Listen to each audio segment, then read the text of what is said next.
पहले दिन से ही ऐसे गोद में उठा लिया कि विश्वास दृढ़ हो गया। अंते 15 किलोमीटर 3 बजे रात्रि के घर से भगे थे। 15 किलोमीटर चलने के बाद शंकर जी का मंदिर आया। अब बच्चे थे, 13 वर्ष की अवस्था थी, भूखे थे, बाल भोग घर में मिल जाता था। अब यहाँ कौन बाल भोग दे, फिर राजभोग का समय 12 बजे, अब वहाँ कौन। शंकर जी का विशाल मंदिर वहाँ जंगल में है, नंदिकेश्वर दो क्या ऐसे आए, नंदेश्वर महादेव, बड़े प्रसिद्ध महादेव हैं। तो वहाँ बैठे, तो 12 बजे लगभग होंगे दोपहर के। हम सोच रहे थे कि घर में तो माता जी भोजन पवा देती थी, यहाँ कौन पवाएगा।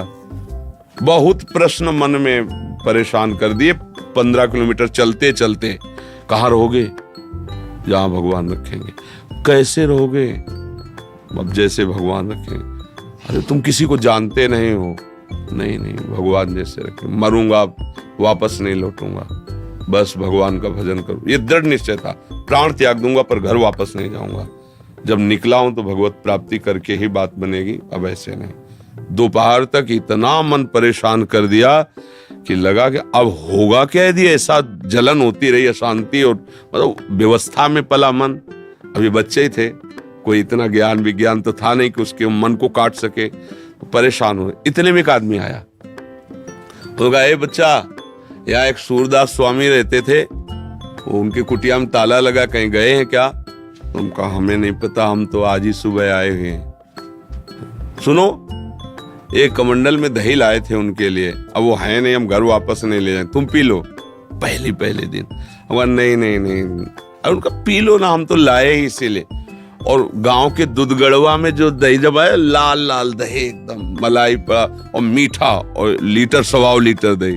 तो हम एक छोटी सी गीता, कुशासन और एक पीतल का लोटा और एक चद्दर, ये लेके घर से भागे थे। मतलब ऐसा, तो उसी लोटे 3-4 लोटा हुआ, छोटा लोटा था, छक गए। जे ही हो गया ते ही रोना आया कि अरे भगवान इतना प्यार करते। तो शंकर जी के लिए कि प्रभु मुझे विश्वास हो गया कि आप मेरे जीवन का, और वो दिन, और देखो ये इतनी अवस्था हो गई, कभी घर नहीं गए, कभी ऐसा याद भी जीवन में, इतने कष्ट पड़े पर याद भी नहीं आया कि यार चलो घर चलें, और घर पे कभी नहीं भगवान का। तो लड़ते लड़ते लड़ते लड़ते फिर बात बन गई। अगर हार जाए तो फिर इस मार्ग में नहीं चल सकते, इसमें तो लड़ना पड़ता है, क्योंकि मन विषयी रहा है। अब आप सोचो 2-4 महीने जप रहे तो मन सिद्ध, ऐसे नहीं, पूरा जीवन लगाना पड़ता है। तब अनंत जन्मों के सब संस्कार भस्म हो जाते हैं और उसका आवागमन नष्ट होकर वो भगवान के धाम को जाता है।